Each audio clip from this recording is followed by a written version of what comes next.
Troubleshooting high voltage on neutral and ground requires a systematic approach. Firstly, check for a neutral ground bond. Verify that there is no intentional neutral ground bond connected between the neutral and ground bars within the electrical panel. A neutral ground bond should only be present at the utilities transformer. Secondly, identify damaged wires or connections. Inspect the neutral and ground wires for damage, loose connections, or exposed insulation. Check the connections at the panel, outlets, and light fixtures.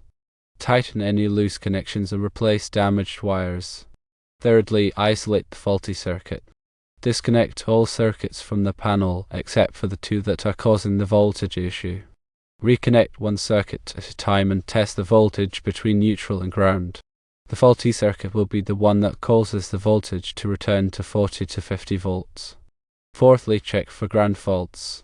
Use a ground fault circuit interrupter, GFCI tester to check for ground faults on the faulty circuit. Insert the tester into an outlet or receptacle on the circuit and press the test button. If the GFCI trips, there is a ground fault on the circuit. Fifthly, locate the ground fault. Trace the faulty circuit and identify any devices, appliances, or wiring that may be causing the ground fault. Unplug or disconnect any suspected devices and test the voltage between neutral and ground again. Sixthly, repair or replace faulty components. If you identify a ground fault, repair or replace the faulty device, appliance, or wiring. Ensure that all connections are properly made and that the ground wires are securely connected. Additional notes. Ensure that you have the proper safety equipment, including rubber gloves and insulated tools.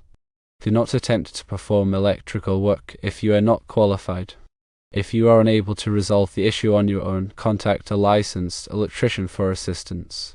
When troubleshooting high voltage on neutral and ground, it is important to understand the role of each component. The neutral wire is designed to carry the return current from electrical devices back to the source. The ground wire is a safety conductor that provides a path for fault current to flow back to the source, tripping the circuit breaker or GFCI and preventing electrical shock.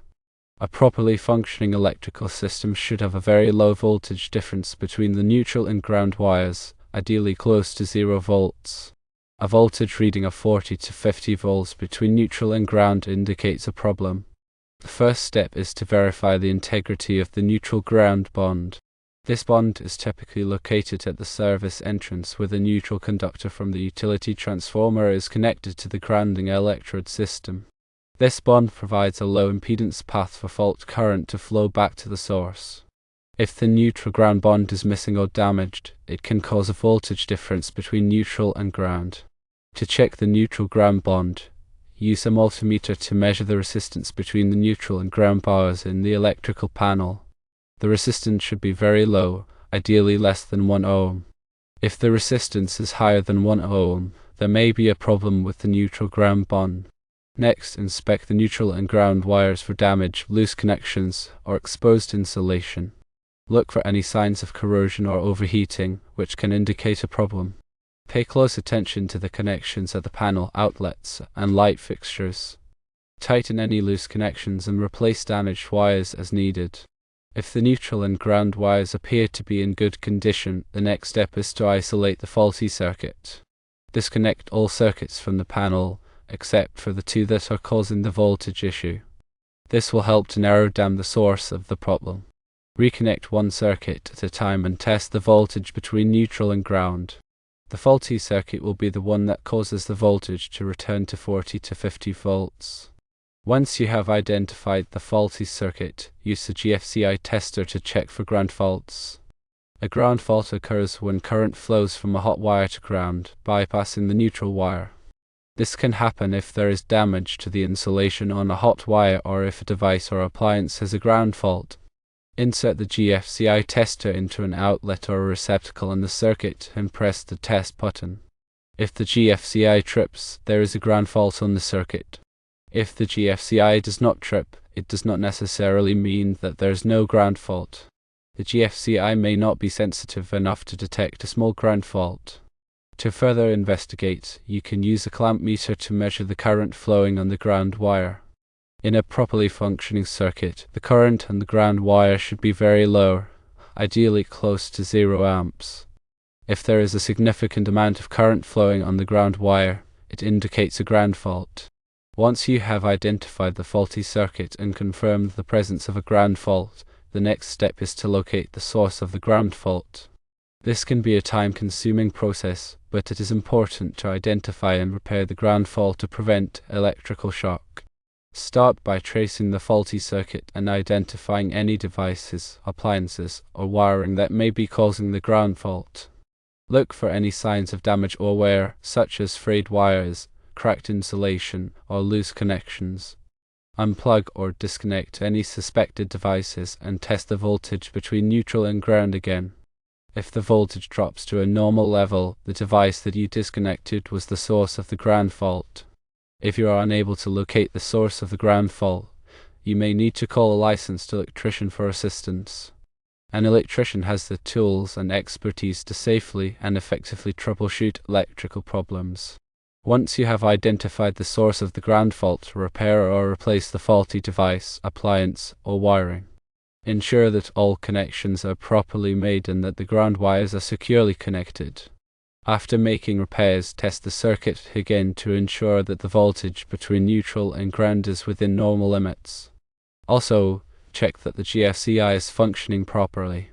Remember to always follow proper safety precautions when working with electricity. Wear rubber gloves and insulated tools to protect yourself from electrical shock. If you are not comfortable working with electricity, call a licensed electrician for assistance. In summary, troubleshooting high voltage on neutral and ground involves checking for neutral ground bonds, inspecting wiring and connections, isolating the faulty circuit, checking for ground faults, locating the ground fault, and repairing or replacing faulty components. Always prioritize safety and consult a qualified electrician if needed. By systematically following these steps, you can effectively diagnose and resolve high voltage issues on neutral and ground, ensuring the safety and reliability of the electrical system. Consider these additional points when troubleshooting. Check for shared neutrals. In some older electrical systems, multiple circuits may share common neutral wire. If one of these circuits has a ground fault, it can cause voltage to appear on the neutral wire of other circuits. This is especially common in multi-wire branch circuits. To check for shared neutrals, turn off all of the circuit breakers in the panel and then use an ohmmeter to measure the resistance between the neutral wires of different circuits. If the resistance is low, it indicates that the circuits share a common neutral. If you find shared neutrals, you may need to rewire the circuits to separate the neutrals. Inspect the grounding electrode system. The grounding electrode system is the network of wires and electrodes that connects the electrical system to the earth. This system provides a path for fault current to flow back to the source, tripping the circuit breaker or GFCI and preventing electrical shock. The grounding electrode system should be inspected regularly to ensure that it is in good condition. Look for any signs of corrosion or damage, such as broken wires or loose connections. The grounding electrode system typically consists of a ground rod, a metal water pipe, or a concrete encased electrode. The grounding electrode should be connected to the grounding busbar in the electrical panel with a continuous unbroken wire. Check for voltage drop. Voltage drop occurs when the voltage at the end of a circuit is lower than the voltage at the beginning of the circuit. This can be caused by long wire runs, undersized wires, or loose connections. Excessive voltage drop can cause electrical devices to malfunction or overheat. To check for voltage drop, use a voltmeter to measure the voltage at the beginning and end of the circuit. The voltage drop should not exceed 3%. If the voltage drop is excessive, you may need to increase the size of the wires or shorten the wire runs.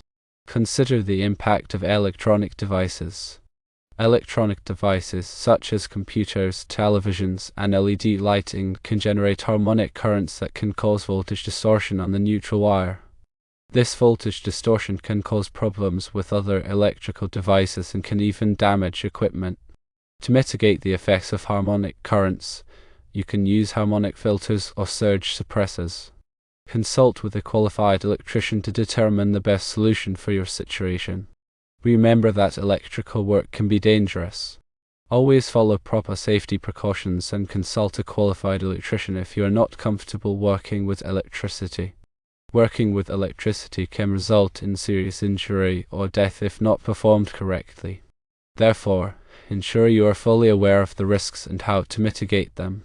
Always de-energize circuits before working on them and use appropriate personal protective equipment, PPE, such as insulated gloves and safety glasses. If you encounter any unusual or unexpected conditions, stop work immediately and consult with a qualified electrician.